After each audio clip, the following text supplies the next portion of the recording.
ಪರಪ್ಪನ ಅಗ್ರಹಾರ ಜೈಲಿನ ಬಳಿ ಬೃಹತ್ ಹೈಡ್ರಾಮಾ. ಕರವೇ ನಾರಾಯಣಗೌಡರ ಕುಟುಂಬಸ್ಥರ ಕಾರ್ಯಕರ್ತರ ಆಕ್ರೋಶ. ಬಟ್ಟೆ, ಊಟ ಹಾಗೂ ಮಾತ್ರೆ ಕೊಡಲು ಬಿಡುತ್ತಿಲ್ಲ ಎಂದು ಕಿಡಿ.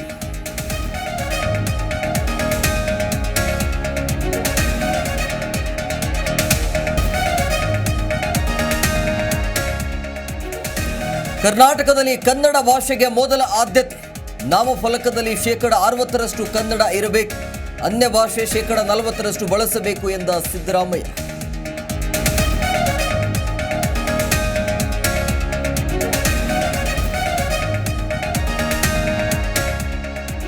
ರಾಜ್ಯದಲ್ಲಿ ಈ ಬಾರಿ 28 ಕ್ಷೇತ್ರಗಳನ್ನು ಗೆಲ್ತೀವಿ. ಬಿಜೆಪಿ ಜೆಡಿಎಸ್ ಸೇರಿ ಲೋಕಸಭೆ ಗೆಲ್ಲಲು ಹೋರಾಟ ಮಾಡ್ತೀವಿ. ಬೆಂಗಳೂರಿನಲ್ಲಿ ಮಾಜಿ ಡಿಸಿಎಂ ಕೆಎಸ್ ಈಶ್ವರಪ್ಪ ಹೇಳಿಕೆ.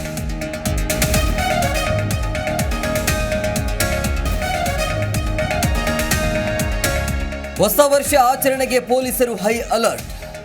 ಎಂಜಿ ರಸ್ತೆ, ಬ್ರಿಗೇಡ್, ಕಬ್ಬನ್ ಪಾರ್ಕ್ನಲ್ಲಿ ಬಂದೋಬಸ್ತ್. ನಗರ ಪೊಲೀಸ್ ಆಯುಕ್ತ ದಯಾನಂದ ಹೇಳಿಕೆ.